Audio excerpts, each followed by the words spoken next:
بسم اللہ الرحمن الرحیم۔ السلام علیکہ یا صاحب العصر والزمان۔ اور فضول وقت ضائع نہیں کرتا، جو دنیا کو پہچان لیتا ہے وہ دنیا سے منہ پھیر لیتا ہے۔ حضرت علی علیہ السلام از غرر الحکم۔ حضرت علی علیہ السلام نے فرمایا، دنیا مجھے دھوکہ نہ دے، میں نے تجھے 3 طلاقیں دے دی ہیں۔ خدایا ہم کو ان لوگوں ہی سے قرار دے جنہوں نے اپنی جانوں کے مقصد اور عظمت کو پہچان کر یقین کر لیا کہ ان کا اصل ٹھکانہ جنت ہے، دنیا نہیں ہے، پھر ان کی پوری زندگی تیری اطاعت کرنے میں خرچ ہو رہی ہے۔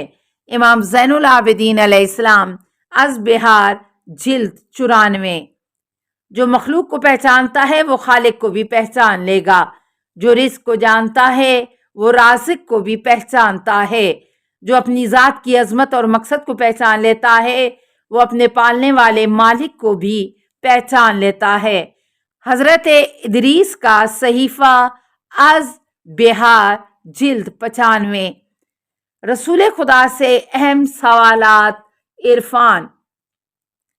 یا رسول اللہ، حق کی پہچان کا طریقہ راستہ کیا ہے؟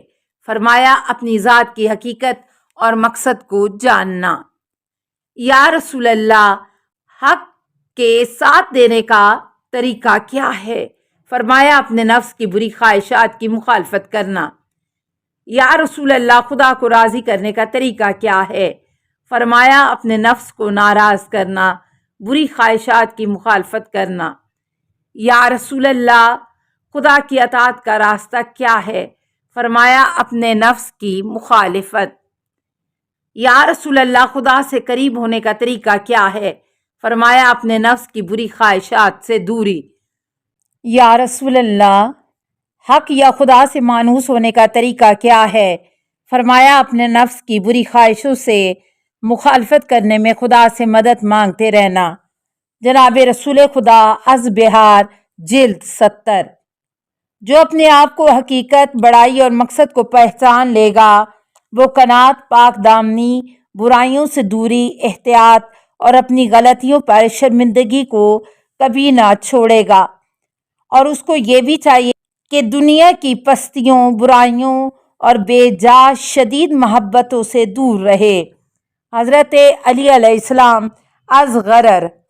اس لیے عقل مند وہ ہے جو اپنے آپ کو پہچان لینے کے بعد نیک اعمال خلوص سے، یعنی صرف خدا سے ثواب لینے یا خدا کو راضی کرنے کے لیے انجام دے۔ جناب رسول خدا صلی اللہ علیہ وسلم۔ نوٹ: خدا نے انسان اور تمام مخلوقات کو اپنی کسی ضرورت کو پورا کرنے کے لیے نہیں بنایا، بلکہ اس لیے بنایا ہے کہ ان کو انعامات عطا فرمائے جس کے وہ مستحق ہیں، اور برائی کرنے والوں کو سزا دے۔ یہی وہ علمی موقف ہے جو انسان کو شرعی تکلیفوں یعنی فرائض و واجبات کو مکمل طور پر ادا کرنے کی طرف ہدایت کرتا ہے، اور وہ یہ بتاتا ہے کہ ہمیں خدا کی طرف کس طرح توجہ کرنی چاہیے اور لوگوں کے ساتھ کیسا سلوک کرنا چاہیے۔ اسی کو ہم دین کہتے ہیں۔ ہر شخص زندگی کا کوئی طریقہ ضرور اختیار کرتا ہے۔ خلاصہ یہ ہے کہ اپنی ذات کی حقیقت اور کائنات کی تخلیقات پر غور کرنے سے خدا کی معرفت حاصل ہوتی ہے، پھر انسان اپنے مقصد کو سمجھ کر خدا کے احکامات کی تعمیل کرنے لگتا ہے۔ غرض یہی چیز اس کو ایمان اور تقویٰ کی طرف لے آتی ہے۔ پھر انسان ہر غیر ضروری چیز سے منہ پھیر کر صرف خدا کی طرف پوری طرح متوجہ ہو جاتا ہے، سب کچھ بھلا کر خدا کی یاد اور اطاعت کو اختیار کر لیتا ہے۔ پھر خدا اس کو اپنے جلوے دکھاتا ہے۔ لوح المطلوب۔ حضرت علی علیہ السلام فرماتے ہیں کہ خدا کی شان اس سے بلند ہے کہ وہ کسی سے چھپا رہے۔ حضرت علی علیہ السلام الاحتجاج طبرس۔ اللہ کی معرفت صرف اسی کو حاصل ہوتی ہے جو اللہ ہی سے اللہ کو پہچانتا ہے۔ امام جعفر صادق علیہ السلام التوحید، یعنی خدا رسول کے کلام سے خدا کو پہچانتا ہے۔ عارف وہ ہے حقیقی عرفان جس نے اپنی اہمیت بڑھائی اور مقصد کو پہچان کر خود کو دنیا کی محبت سے آزاد کر لیا اور ہر اس چیز کو چھوڑ دیا جو اسے حق سے دور کرتی ہے۔ اس لیے جو اپنے آپ کو پہچان لے گا وہ خدا سے زیادہ ڈرے گا۔ اس لیے خدا نے فرمایا کہ خدا سے صرف علماء ہی ڈرتے ہیں۔ القرآن، حضرت علی علیہ السلام۔ نوٹ: جب انسان اپنی ذات پر غور و فکر کرتا ہے تو بالآخر وہ جان لیتا ہے کہ اس کو خدا نے صرف اپنے قرب کے لیے پیدا کیا ہے۔ اِنَّ لِلَّهِ وَإِنَّا إِلَيْهِ راجعون۔ ہم اللہ ہی کے لیے ہیں اور اللہ ہی کی طرف لوٹ جانے والے ہیں۔ القرآن۔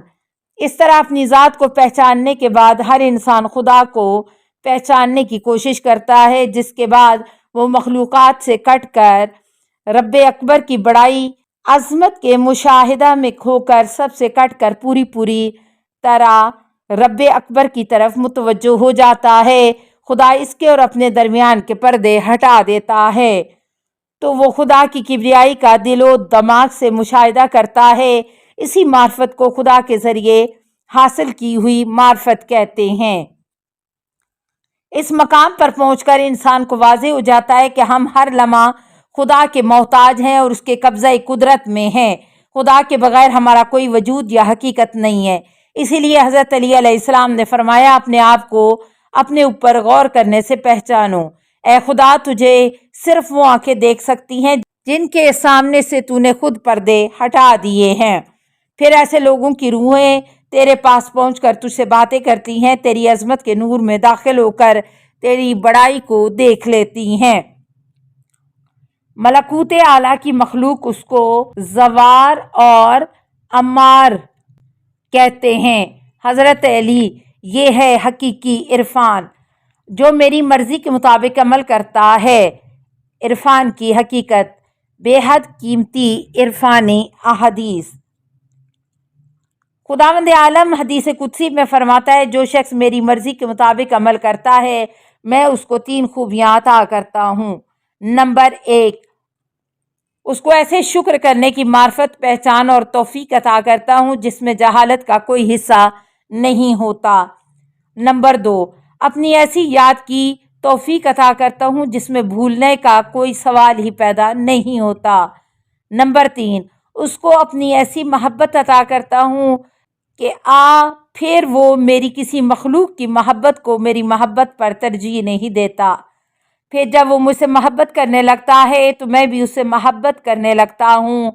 پھر میں اس کی آنکھوں کو اپنے جلال، عظمت، بڑائی کے دیکھنے کے لیے کھول دیتا ہوں۔ اپنی خاص مخلوقات کو اس سے نہیں چھپاتا، اس سے دن رات چھپ کر چپکے باتیں کرتا ہوں۔ آخرکار وہ میری محبت میں اس طرح مست و مگن ہو جاتا ہے کہ لوگوں سے اس کا تعلق کٹ جاتا ہے۔ پھر میں اس کو اپنی اور اپنے فرشتوں کی باتیں سناتا ہوں، اپنے راز اس کو بتاتا ہوں اور اس کے تمام گناہ معاف کر دیتا ہوں۔ اس کے دل کو اپنے یاد کا ظرف بنا دیتا ہوں، یعنی اس کا دل میری یاد سے بھر جاتا ہے۔ جنت جہنم کو اس سے نہیں چھپاتا، پھر اس کو موت سے کوئی خطرہ نہیں رہتا۔ پھر جب میں اس کا عمل تولوں گا اور اس کا نامہ اعمال اس کے دائنے ہاتھ میں کھولوں گا تو اپنے اور اس کے درمیان کسی ترجمان واسطے کو مقرر نہیں کروں گا، بلا واسطہ اس کی باتیں کروں گا۔ السلام علیکہ یا صاحب العصر والزمان، الامان الامان الامان من فتن الزمان۔ السلام علیکہ یا خلیفۃ الرحمن، السلام علیکہ یا امام الانس والجان، السلام علیکہ یا مظہر الایمان، السلام علیکہ یا شریک القرآن، السلام علیکہ یا قاطع البرہان، السلام علیکہ یا امام زماننا، ھذا اجل اللہ فرجک وسہل اللہ مخرجک وظہورک، السلام علیکہ ورحمۃ اللہ۔ اللہم صلی علی محمد و آل محمد۔